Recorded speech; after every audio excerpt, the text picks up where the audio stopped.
ଆଜି ଶୁଣିବା ଉପନ୍ୟାସ ଶିବ ଭାଇ ଭାଗ 10। ଔପନ୍ୟାସିକ ଗୋପୀନାଥ ମହାନ୍ତି। ଶିବ ଭାଇ ହସୁଛି ହସୁଛି ହେଇ ସାମ୍ନାରେ ଠିଆ ହୋଇ। ଜଗନ୍ନାଥ ଭାଇ ଦେଖିଲେ ଯେପରି ଭାବିଲେ ବାରମ୍ବାର ମନେ ପଡ଼ୁଛି ସେ। ଭାବୁଥିବ ନିଶ୍ଚୟ ତାଙ୍କ ନିଜର ଡୁମରିଗୁଡ଼ା ଯିବାକୁ ଥିଲା, ଏଣେ ଚାଲି ଆସିଲେ। ଦେଖା ହେଲେ ସେ ଅଭିମାନ କରିବ, କହିବ ମୋତେ କହିଥିଲେ ତ ମୋ ସାଙ୍ଗରେ ଯାଇଥାନ୍ତି। ଏ କାନ୍ଦୁଲ କେଇଟା ଘରକୁ ଆଣିବା ଯେକେ, ଯାହା କାମ ନହେଲେ ଆଉ କ'ଣ? ଶିବ ଭାଇ ମନେ ପଡ଼ୁଛି ବାରମ୍ବାର, ସ୍ମରଣ ପଟକୁ ଛାଇ ରହିଛି। ଭାବିଲେ ନିରୀହ ସରଳ କନ୍ଧଟିଏ ସେ। ତାକୁ ବି ସଂସାର ଅଡ଼ୁଆ ଲାଗିଲା ଯେ ସଂସାରକୁ ବଦଳେଇବାକୁ ଅଣ୍ଟା ଭିଡ଼ିଥିଲା। ଟାଙ୍ଗିଆ ଚୋଟରେ ନୁହେଁ, ଶାନ୍ତି ମାର୍ଗ ଧରି। ଭାବିଥିଲା କହିପୋଛି ବୁଝେଇ ବତେଇ ଆପେ ପରିଶ୍ରମ କରି ମାଟିର କାନରେ ମନ୍ତ୍ର ଫୁଙ୍କି ଫୁଙ୍କି ହୃଦୟ ତରଳେଇ ସେ ଥାପିବ ଅହିଂସା ଶୋଷହୀନ ସ୍ନେହ ଶାନ୍ତି କରୁଣାସିକ୍ତ ସମାଜ।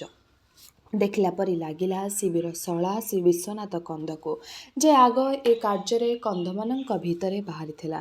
କାମ କରୁ କରୁ ହଠାତ୍ ଅଧା ବୟସରେ ମରିଗଲା। ଦେଖିଲା ପରି ଲାଗିଲା ଆହୁରି କେତେ କର୍ମୀଙ୍କୁ। କନ୍ଧ ସଉରା ବ୍ରାହ୍ମଣ ତଳଦେଶର ଲୋକ କିଏ କେଉଁ ଦୂରରେ କେଉଁ ପରିସ୍ଥିତିରେ କାମରେ ଲାଗିଛନ୍ତି।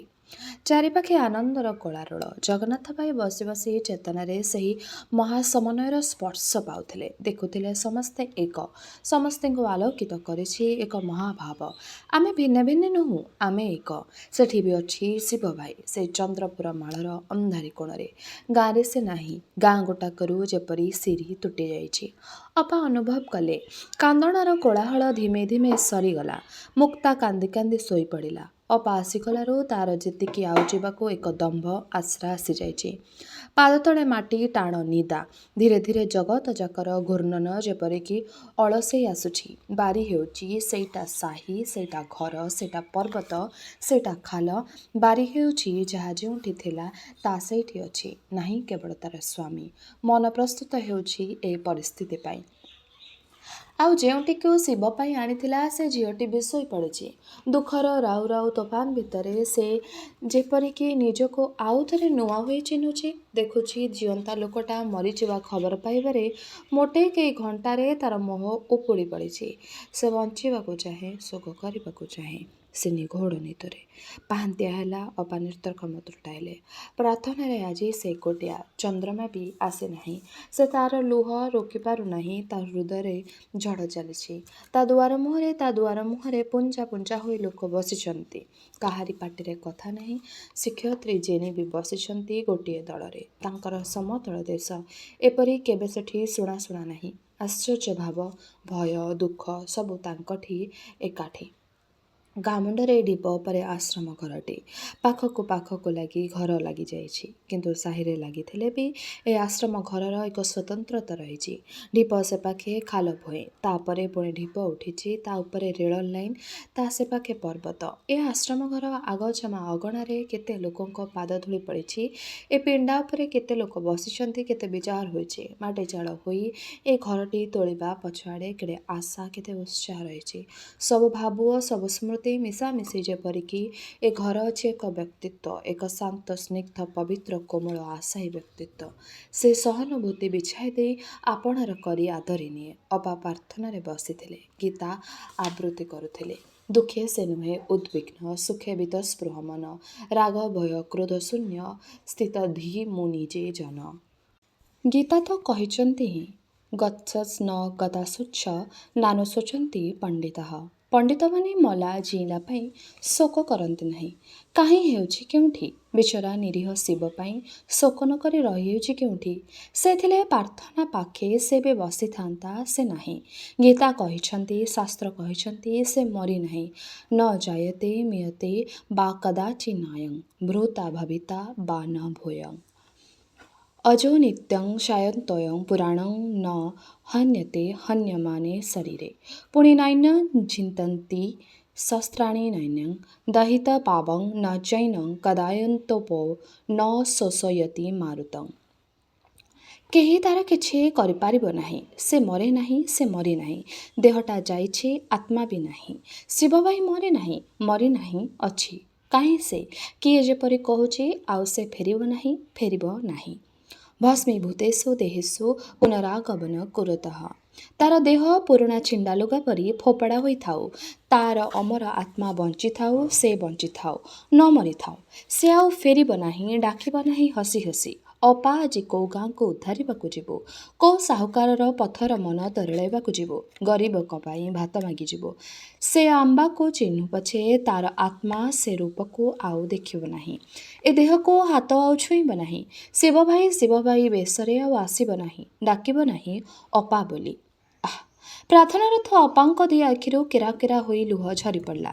ସଙ୍ଗେ ସଙ୍ଗେ କଇଁ କଇଁ କାନ୍ଦଣା ଶୁଭିଲା। ଆଖି ଖୋଲି ଦେଖିଲେ ଜେନି କାନ୍ଦୁଛି, ଚନ୍ଦ୍ରମା କାନ୍ଦୁଛି। ମୁହଁ ପୋଛି ପକାଇ ଅପା କହିଲେ, ଜନ୍ମ ହେଲେ ମରଣ ସୁନିଶ୍ଚିତ, କିନ୍ତୁ ଆତ୍ମା ମରେ ନାହିଁ। ଶାନ୍ତ ହୁଅ, କାନ୍ଦ ନାହିଁ। ଜେନି ଓ ଚନ୍ଦ୍ରମା କାନ୍ଦି କାନ୍ଦି କହିଲେ, ନାଇଁ, ଆତ୍ମା ମରେ ନାହିଁ, କାନ୍ଦିବୁ ନାହିଁ। ୟା ମୁହଁକୁ ତା ମୁହଁକୁ ଅନାଇ ଅନାଇ ଅପା ମନେ ମନେ ପ୍ରଶ୍ନ ପଚାରି ଲାଗିଲେ, କାହିଁକି କାହିଁକି କାହିଁକି ଏପରି ହୁଏ, କାହିଁକି ଏପରି ହେଲା?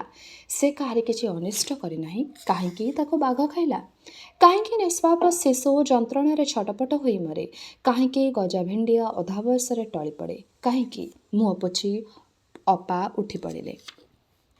ଆଜି ଲାଗୁଛି ଏ ଚିହ୍ନା ପରିଚିତ ସଂସ୍ଥିତ ଭିତରେ କେଉଁଠି କ'ଣ ଗୁରୁତର ଅସହଜ ହୋଇଯାଇଛି, ଯାହା ଆଉ ସୁଧୁରେ ନାହିଁ। ମପା ଚୁପା ବିଚାରରେ ଚିହ୍ନା ପୃଥିବୀଟା ଫାଟି ଆଁ କରିଛି ସ୍ଥାନେ ସ୍ଥାନେ।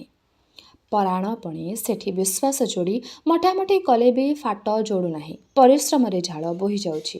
ବିଶ୍ୱାସ, ହଁ, ଭଗବାନ ଅଛନ୍ତି, ସବୁ ତାଙ୍କରି ଲୀଳା, ଜନ୍ମ ବି ଲୀଳା, ଅକାଳ ମୃତ୍ୟୁ ବି ଲୀଳା। କାହିଁକି କ'ଣ ସେ ପ୍ରଶ୍ନ ପଚାରିବ କି ମୁଁ କିଏ? ତା ଉତ୍ତର ବୁଝିବାକୁ ମୁଁ କିଏ? ସବୁ କିଛି ଚାଲିଛି, ସବୁ ଠିକ୍ ଚାଲିଛି। ମୃତ୍ୟୁର ବି ପରା ସ୍ଥାନ ଅଛି। ଏ ସନ୍ତତିରେ ପୁଣି ସାନ ନୁହେଁ, ଖୁବ୍ ବଡ଼ ଅଂଶ ଯାଇ ସେ ଅଂଶୀଦାର। ମୃତ୍ୟୁ ବି ସୁନ୍ଦର ହୋଇ ପରା ଏ ଛବିରେ ମିଶିଯାଏ, କିନ୍ତୁ ମନ ବୁଝି ନାହିଁ। ସେମିତି ଆଗ ପରି ଲମ୍ବ ଲମ୍ବ ହୋଇ ମୁହାଁମୁହିଁ ହୋଇ ଦି ଧାଉଡ଼ି ଘର, ସେମିତି ଗାଁ ପଛଆଡ଼େ ବାରିର ବାଡ଼, କୋଠି କୋଠି ଖିଆ, ସେମିତି ଗାଁ ମଝିରେ ଡେଙ୍ଗା ସଳପ ଗଛଟି। ଗାଁ ଦଣ୍ଡରେ ଧରଣୀ ପଥର। ଏଇ ତ ସତେ ସେହି ଗାଁ, ଯାହା ନା ଡୁମ୍ରିଗୁଡ଼ା। ଏଇ ସେ ଗାଁର ଲୋକେ। ଡାକିଦେଲେ ଖିଦିଖାଦିଆ ହୋଇ ଦୁଆରକୁ ବାହାରି ପଡ଼ିବେ। ଏ ଲୋକେ ଚାହୁଁ ଚାହୁଁ ଆଗ ଦି ସନ୍ଦ କନ୍ଧ ଠିଆ ହୋଇ ପଡ଼ିବେ। ସବୁ ଚିହ୍ନା, ଜଣା, ଅଚିହ୍ନା। କେବଳ ଏ ଶାନ୍ତ ନୀଡ଼ଟି ଭିତରୁ ନିରୀହ କାପ୍ତାଟିକୁ କିଏ ମାରି ଖାଇ ଦେଇଛି ସେ ନାହିଁ। ଏଇ ଯେପରି ହୁଏ, ଟିକିଏ ଆଗରୁ ଯାହା ଥିଲା କୋଠା, ଘର, ଖେରପଡ଼ିଆ, ଲୋକ ଗେଞ୍ଜେ ଗାଞ୍ଜି ହୋଇ ଚଳୁଥିଲେ, ବୁଲୁଥିଲେ, ଟିକିଏ ପରେ ଗୋଟାଏ ବୋମା ମାଡ଼ ପରେ ସେ ବଦଳି ଗଲାଣି। ତାର ଚେହେରା ହିଁ ଭିନ୍ନ। ଧୀରେ ଧୀରେ ସବୁ କିଛି ବଦଳିବ। ଲାଗୁଛି ଯେପରି କି ଶେଷ ସମ୍ବନ୍ଧ ଏ ଗାଁର ସଙ୍ଗରେ। ଦୁଃଖ ଭୁଲି ହେବ, ଶିବ ଭାଇ ଭୁଲି ହେବ ନାହିଁ। କାଲି ପରି ଲାଗୁଛି। ସେ ଯେତେବେଳେ ଆସିଥିଲେ ଏଠିକି, କେତେ ଘରର କେତେ କାନ୍ଥରେ ଆପଣା ହାତରେ ସେ ମାଟି ଝାଟି କେତେ ଅଗଣାରେ ରହିଛି ଯେ ହାତର ମଠାମଠି ଲାଗୁଛି ଆଜି। ଯେତେ କର୍ମ କଲେ ବି ଏଠି ସେ ବୈରାଗ ରଖିପାରି ନାହାନ୍ତି। ଏ ମାଟିର ମମତାରେ ବନ୍ଧା ପଡ଼ି ଯାଇଛନ୍ତି। ଆଶ୍ରମ ଘର ପରି ହୋଇଯାଇଛି। ଘର ଛାଡ଼ିଥିଲେ ବୁଲିବାକୁ। ଏ ମାଟି ଖଣ୍ଡକ ତାଙ୍କୁ ବାନ୍ଧି ରଖିଛି। ବାପା କହିଲେଣି ନୂଆ ଆଶ୍ରମ ସବୁ ଖୋଲା ହେବ। ଚନ୍ଦ୍ରପୁର ମାଳ ଭିତରେ ସେଠିକି ଯିବାକୁ ହେବ। ଭୂଦାନ କାମ ଡାକୁଛି, ବୁଲିବାକୁ ହେବ ତ ବସି ପଡ଼ିଲେ ଚଳିବ। ମାୟା ତୁଟି ଯାଇଛି ସମ୍ବନ୍ଧଶୀଳ ସଂସ୍ଥାରେ ସମ୍ବନ୍ଧମାନଙ୍କର ବିଷୟରେ ସ୍ଥାଣୁତ୍ୱବୋଧ। କିଏ ଯେପରିକି ଅନ୍ତର ଭିତରେ ସୂଚାଇ ଦେବାକୁ ଚାହେଁ ଯେ ଆମେ ଯାହା ଦେଖୁଛୁ କେତେ ପ୍ରକାର ସମ୍ବନ୍ଧରେ ଛନ୍ଦାଛନ୍ଦି ହୋଇଥିବା ଏକ ଚିତ୍ର। କାଲି ସେ ସମ୍ବନ୍ଧ ଓ ସଜାସଜିରେ ବଦଳ ଉଦଳ ହେଲେ ଛବି ବଦଳିଯିବ ଏବଂ ସେ ବଦଳ ଉଦଳ ହେଉଥିବ ହିଁ ତ। ଆଜି ମନେ ପଡ଼ୁଛି, ଯେତେବେଳେ ସେ ଏ ଆଶ୍ରମକୁ ଆସିଥିଲେ, ଘର ତୋଳିବାକୁ ନୁହେଁ, ଘରେ ବିଶ୍ରାମ ନେବାକୁ ନୁହେଁ, କର୍ମରତା ଏକ ତପସ୍ୱିନୀ ଜୀବନ ଚାପି ଘୂରି ବୁଲିବାକୁ। ପଥର ଘର ଭାଙ୍ଗିଲା ପରେ ଯଦି ସେ ପତର ଘରେ ବାସ ନେଇଥିଲେ, ମାୟାରେ ସେ ବି ଆଉ ଥରେ ପଥର ଘରେ ପାଲଟି ଯାଇଛି। ଏଥର ତାଠୁ ବି ପଳାଇବାକୁ ହେବ, ନିଜଠୁ ପଳାଇବାକୁ ହେବ ନିଜକୁ। ନୂଆ ଚିନ୍ତାଧାରା, ନୂଆ ଦିଗ ଗତି, ସ୍ଥିର ନୁହେଁ ଗତି, ଯିବାକୁ ତ ହେବ। ଏମିତି କେବେ ଗୋରୁ ଗୋଠ ଧରି, ପିଲା ପିଚିକା ଧରି ଏମୁଣ୍ଡୁ ସେମୁଣ୍ଡୁ ବୁଲି ଲାଗିଥିଲେ ଯେଉଁ ଦଳ ଦଳ ଲୋକ, ଧାର ଲାଗିଥିଲେ ଦିଗ୍ବଳୟରୁ ଦିଗ୍ବଳୟକୁ। ଆଜି ଏଠି, କାଲି ସେଠି ହୋଇ ଚାଲିଥିଲେ ପୁରୁଷ ଯାକ। ସେମାନେ ବସିପଡ଼ି ପୁଣି ଘର କରିଥିଲେ। ଚଲା ବାଟର ନିଶା ଛାଡ଼ି ଧରିଥିଲେ ଛାଇତଳର ଆସକ୍ତି। ଏକ ପୃଥିବୀ, ଏକ ମନୁଷ୍ୟଜାତି ଚେତନାର ମହାମାନବିକତା ଛାଡ଼ି ଗଢ଼ିଥିଲେ ଜାତି ଓ ଜାତିଭେଦ, କର୍ମକାଣ୍ଡ। ଅପା ଭାବୁଥିଲେ ଆପେ ଯେମିତି ଏ ବଣକୁ ଘରଦ୍ୱାର ଛାଡ଼ି ଚାଲେ ଏ ଅଚିହ୍ନା ଗିରିଜନଙ୍କ ସେବା କରି ତାଙ୍କର ଉନ୍ନତି କରି ବୁଲିବାକୁ। ଦେଖୁ ଦେଖୁ କେଉଟା ବର୍ଷରେ ବି ହେଲାଣି ତାଙ୍କ ଗାଁ, ତାଙ୍କ ଆଶ୍ରମ, ତାଙ୍କ ଲୋକ ଅହିଂସା, ସତ୍ୟ, ଅଶ୍ରୟ ଓ ବ୍ରହ୍ମଚର୍ଯ୍ୟ ସହିତ ଅସଂଗ୍ରହ ମଧ୍ୟ ଏକାର ବ୍ରତରୁ ଗୋଟିଏ ବ୍ରତ ବୋଲି ଧରା ହୋଇଛି ତାଙ୍କ ପନ୍ଥାରେ। କିନ୍ତୁ ସଂଗ୍ରହ ଯେପରିକି ପ୍ରକୃତିଗତ ସ୍ୱଭାବ ଏ ମଣିଷ ଜାତିର, ସେ କେଉଁ ଛଟକରେ ହେଲେ ଲୁଚି ଲୁଚି ଆତ୍ମପ୍ରକାଶ କରେ। ସଂଗ୍ରହ ସୃଷ୍ଟି କରିବ ବନ୍ଧନର ବେଢ଼ି। ନା, ଯିବାକୁ ହିଁ ହେବ।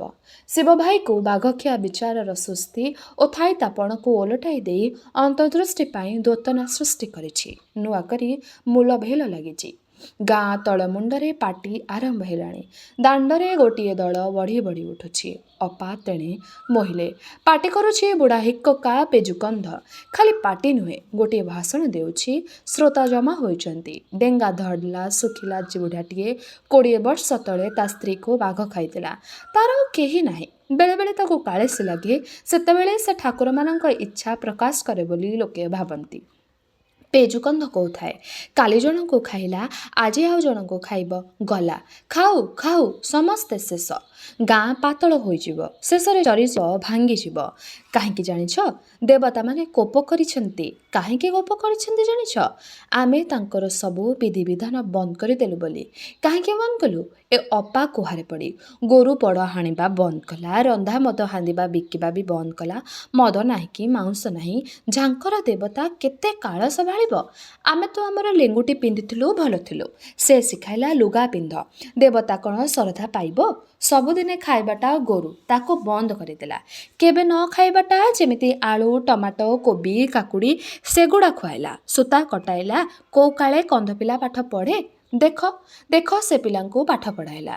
ଏ କାମ ଯେଡ଼େ ଭଲ ପରି ଆମକୁ ଲାଗୁ ପଛେ, ଏ କାମ କୋଉ ଜନମର କନ୍ଧର କାମ ନୁହେଁ। ଦେବତା ରାଗୁଥିଲେ, ପୂର୍ବପୁରୁଷ ରାଗୁଥିଲେ। ଧରିଲେ ଆଗ ଶିବକୁ। ସବୁ ନୂଆ କଥା ସେ ଆଗ କରୁଥିଲା କି ନା? ଆଗ ତାକୁ ବାଘ ଖାଇଲା। ଆପଣା ଧର୍ମ, ଆପଣା ଆଚାର ଛାଡ଼ିଲେ ଏମିତି ହୁଏ।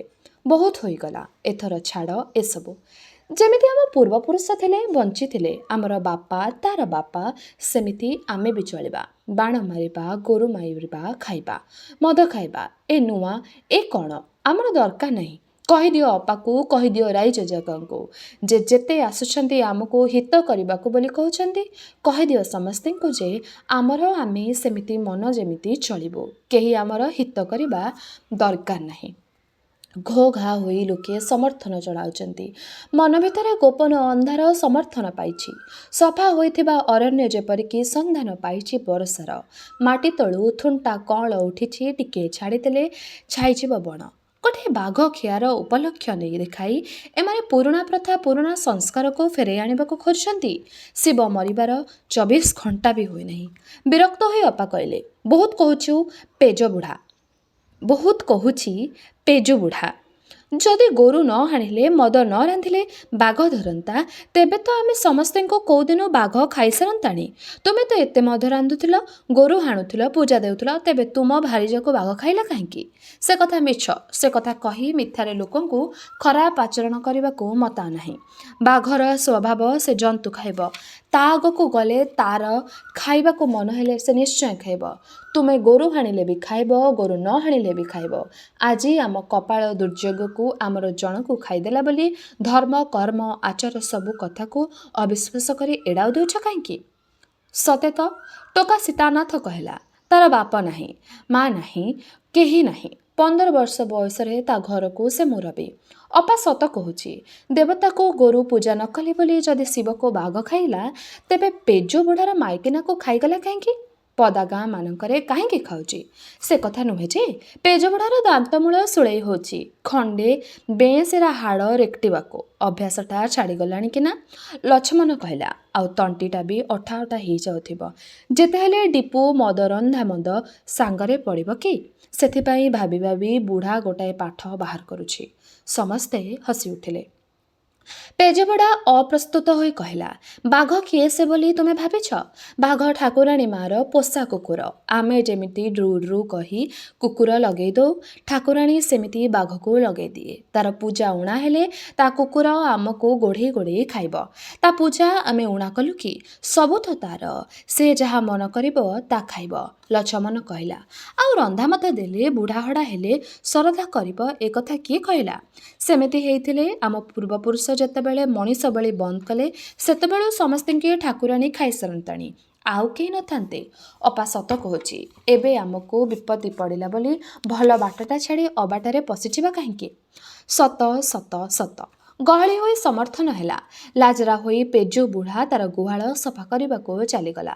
ଅପା କହିଲେ, ବେଳକୁ ଅନାଅ, ପାହାଡ଼ ସେପାଖେ ଲାଠିଏ ବେଳ। ଚାହୁଁ ଚାହୁଁ ଆଉ 2 ବାଡ଼ି ଉଠି ଯାଇଥିବ। ତୁମେ ଭୁଲି ଯାଉଛ ଯେ ଯିବା ନାହିଁ ଖୋଜିବାକୁ। ହଠାତ୍ ଯେପରିକି ବିଷାଦ ଓହ୍ଲାଇଲା। ସମସ୍ତେ ତୁନିତାନି। ଅପା କହିଲେ, ଯାହାଠି ଯାହା ଅଛି ନଳ, ଧନୁ, କାତିଟାଙ୍ଗି ସବୁଥିରେ ଏକାଠି ବାହାରି ପଡ଼ ଯିବା। ଆଉ ତ କିଛି ନଥିବ, ଯାହା ମିଳିବ ତାକୁ ନେଇ ଆସିଲେ ସତ୍କାର ହେବ। ଲଛମନ କହିଲା, ଉଠ ଉଠ, ଚାଲ ଚାଲ, ଆଉ ଡେରି କଲେ କିଛି ମିଳିବ ନାହିଁ। ମୁକ୍ତା କାନ୍ଦି କାନ୍ଦିକା ଆସି ପହଞ୍ଚିଲା। ଅର୍ଜୁନ କହିଲା, ଏତେ କାନ୍ଦନା ଖୁଡ଼ି, କାନ୍ଦନା। ଆମର ତ ସକାଳୁ ଉଠିଲେ ପେଟ ଧନ୍ଦା। ଯଦି ବସି ବସି କାନ୍ଦିବ, ମରିଯିବା ଲୋକ ସାଙ୍ଗରେ ମରିଯିବାକୁ ହେବ। ଦୁଃଖରେ ନ ମଲେ ଭୋକରେ ମରିବ। ଯେ ଲୋଡ଼ିବ ବଞ୍ଚିବାକୁ ତାକୁ ଆଖି ପୋଛି ପକାଇବାକୁ ପଡ଼ିବ। ଅପା ପଚାରିଲେ, ସାନଟା କାହିଁ? ସାନଟା ଅର୍ଥ ଶିବକୁ ଆଉ ଥରେ ବାହା ଦେବା ପାଇଁ ମୁକ୍ତା ଯେଉଁ ଝିଅକୁ ଆଣି ଲୁଚେଇ ରଖିଥିଲା। ସକାଳୁ ସେ ନାହିଁ ଅପା। ରାଧାନାଥ ଦେଖିଥିଲା, କହୁଥିଲା ବୁଜୁଳାଟିଏ ଧରିଛି, କାନ୍ଦି କାନ୍ଦି ବାଟେ ବାଟେ ତା ଗାଁ ଆଡ଼କୁ ଚାଲି ଯାଉଛି। ସମସ୍ତେ ଗଲେ, ଏକା ମୁଁ ପଡ଼ି ରହିଲି ଅପା। ମୁକ୍ତା କଇଁ କଇଁ ହୋଇ କାନ୍ଦି ଉଠିଲା। ଥାଉ ଥାଉ, ଛାତିକି ପଥର କର, ତୁ ନିହ, କାନ୍ଦେନା। ତୋତେ ବଞ୍ଚିବାକୁ ପଡ଼ିବ ଯେ। ହଁ, ଆସ ତୁମେମାନେ, ବାହାର ମଠ କର ନାହିଁ। ମୁଁ ବି ତୁମ ସାଙ୍ଗରେ ଯିବି। ନାଇଁ, ତୋତେ ନବୁ ନାହିଁ ମୁକ୍ତା, ତୁ ଘରେ ଥା। ଚନ୍ଦ୍ରମା ତାକୁ ରଖିଥା। ଯା ଜିନି, ପ୍ରସ୍ତୁତ ହ, ଆମେ ଆସିବା ଡେରି ହେଲେ ବି ତୋର ଯେତି ଡେରି ନ ହୁଏ। 2ଟା ବେଳ ରେଳରେ ରାୟଗଡ଼ା ଯାଇ ଖବର କହିବୁ। ଟିକିଏ ପରେ ଲୋକେ ଚାହିଁଲେ, ତାଙ୍କ ସାଙ୍ଗରେ ଅପା। କାହାରି ତୁଣ୍ଡରେ କଥା ନାହିଁ। ସେମାନେ ଜାଣନ୍ତି ସେମାନେ କୁଆଡ଼େ ଯାଉଛନ୍ତି। ସେମାନେ ଅନୁମାନ କରିପାରୁଛନ୍ତି ସେଠି କ'ଣ ଦେଖିବେ। ଚାଲିଛନ୍ତି ପାହାଡ଼ ଆଡ଼କୁ। ଆୟୁଧ ଓହଳି ପଡ଼ିଛି, ବେକ ଝୁଙ୍କି ପଡ଼ିଛି। ଅପା ତାଙ୍କୁ ମନେ ପକାଉଛନ୍ତି। ସତେ ଯେପରିକି ଆଗେ ଆଗେ ଚାଲିଛି ସେ ହସ ହସ ମଣିଷଟି। ଯେପରିକି ସେ ସିଧା ହୃଦୟ ଭିତରକୁ କଥା କହୁଛି। କାହିଁକି ଆସୁଛ? କୁଆଡ଼େ ଆସୁଛ ଅପା? ମୋ ପାଇଁ କେହି ତୁମେ ଭାବ ନାହିଁ। ଏକା କ'ଣ ମୁଁ? ଏମିତି କେଜାଣି କେତେ ଶହ ଲୋକଙ୍କୁ ପ୍ରତିବର୍ଷ ବାଘ ଖାଏ। କିଏ ଆଜି ଗଲା, କିଏ କାଲି ଯିବ। ଦୁଃଖ କାହିଁକି? ତଥାପି ଅପା ମନକୁ ମନ କହିଲେ। ଚମକି ପଡ଼ିଲେ। କେହି କହୁନାହିଁ, ଲୋକ ଚାଲିଛନ୍ତି। ଆଗରେ ସେ କାନ୍ଦୁଲ ଡଙ୍ଗର। ଆପଣା ଭିତରେ 2ଟି ସ୍ୱର। ଜାଣତା ମନରେ ନିଜକୁ ନିଜେ କହିଲେ, ତଥାପି ଯିବାକୁ ହେବ ତ? ସଂସାରରେ ମୃତ୍ୟୁ ଅଛି, ତଥାପି ଜୀବନ ଅଛି, ସ୍ନେହ ପ୍ରୀତି ଅଛି, ଲୋକ ଘର ବି କରନ୍ତି। ତେବେ ଏଇଠାରେ ଶେଷ ହେଲା ଔପନ୍ୟାସିକ ଗୋପୀନାଥ ମହାନ୍ତିଙ୍କର ଉପନ୍ୟାସ ଶିବ ଭାଇର ଏହି ଭାଗଟି। ଆଗାମୀ ଅଧ୍ୟାୟରେ ଏହି ଉପନ୍ୟାସଟିର ବାକ୍ୟାଂଶ ଗୁଡ଼ିକୁ ଆମେ ଶୁଣିବା। ରହିଲି, ନମସ୍କାର।